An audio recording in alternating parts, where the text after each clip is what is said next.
আসসালামু আলাইকুম ওয়া রাহমাতুল্লাহি ওয়া বারাকাতুহু। আজকে আমরা আপনাদের সাথে আলোচনা করব ধর্ম কর্ম করার পরেও অনেক নারী সে স্বামীর হকের ব্যাপারে উদাসীন, স্বামীর হক ঠিকমতো আদায় করে না। এদের ব্যাপারে আমাকে কিছু বলতে বলা হয়েছে। আমরা যদি কোরআন এবং হাদিস রিসার্চ করি, কোরআন এবং হাদিসের সার নির্যাস আমাদের সামনে উঠে আসে।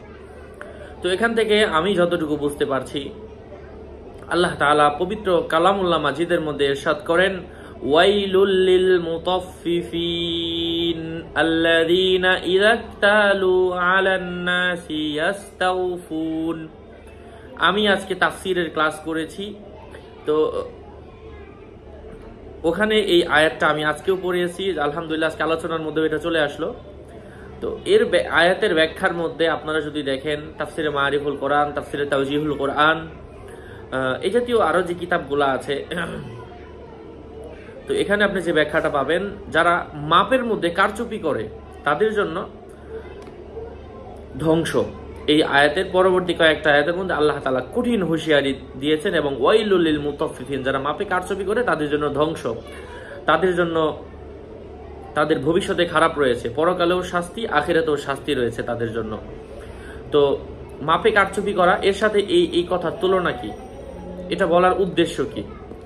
উদ্দেশ্য হচ্ছে, আমরা যে কোরআনুল কারীম পড়ছি, কোরআনে কারীম দেখছি, এখানে স্পষ্টভাবে এই ইঙ্গিত দেওয়া রয়েছে যে কারচুপি করা যাবে না। ঠিক স্ত্রী যখন স্বামীর থেকে তার সব হক আদায় করলো, কিন্তু সে স্বামীকে ঠিকমতো তার স্বামীর হক যেটা, এটা স্ত্রী তাকে দিল না, এটা যে কোনো দিক থেকে হতে পারে, তখন কিন্তু মাপের মধ্যে এক ধরনের কারচুপি হয়ে গেল।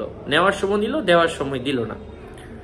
এটা এরা যারা করবে এদের জন্য হচ্ছে ধ্বংস। তো এদের মাপকাঠির মধ্যে কিন্তু এরাও পড়ে যাচ্ছে। এই জন্য যদি এই সমস্যাগুলো হয়ে থাকে যে নারী পর্দাশীল, পর্দা করলে কি হয়েছে, স্বামীর হক আদায় করে না, এক্ষেত্রে অবশ্যই তার জন্য একটা কঠিন সাজা, কঠিন পরিস্থিতি তার জন্য অপেক্ষা করছে। এছাড়া আমরা সবাই জানি, নারীদেরকে যদি নারীদের বেহেশত হচ্ছে তাদের স্বামীর পায়ের নিচে। এজন্য সম্মানিত পেয়ারা হাজিরিন, আমরা অবশ্যই জান্নাত তালাশের চেষ্টা করব।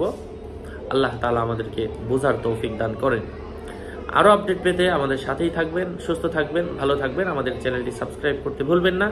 আমার ভেরিফাইড চ্যানেলের ডিসক্রিপশন বক্সে ক্লিক করলে পেজ আর আইডি চলে আসবে। এর বাইরে অন্য কোনো পেজ নাই, কোনো আইডি নাই, সাবধান। আমার নাম আর ছবি থাকলে ওইটা আমি না, প্রত্যেক ভিডিওতে আমি বলি, শুধু আমার নাম লিখে ফেসবুকে সার্চ করবেন না, সার্চ করলে হাজারো আইডি আসবে। আমার নাম আর ছবি থাকলে আমি না। আসসালামু আলাইকুম ওয়া রাহমাতুল্লাহ।